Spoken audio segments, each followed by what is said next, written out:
Kwa jina anaitwa Dora Martin Ndanda.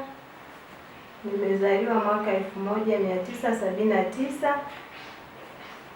Kazi yangu mimi ni mama ninayefanya kazi nyumba namba 6, na nimeingia hapa kazini mwaka 2009 tarehe 9 mwezi wa kwanza 2009.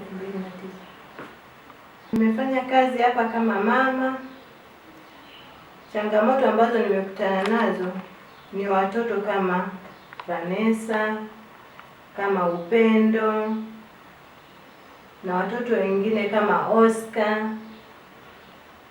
Na unafikiri nini zitakuwa namna gani siku za mbele za nyumba yetu?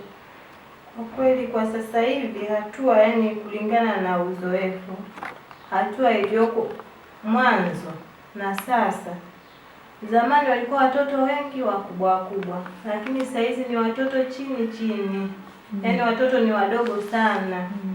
Kwa hiyo ongezeko labda mbele inaweza ikawa zaidi.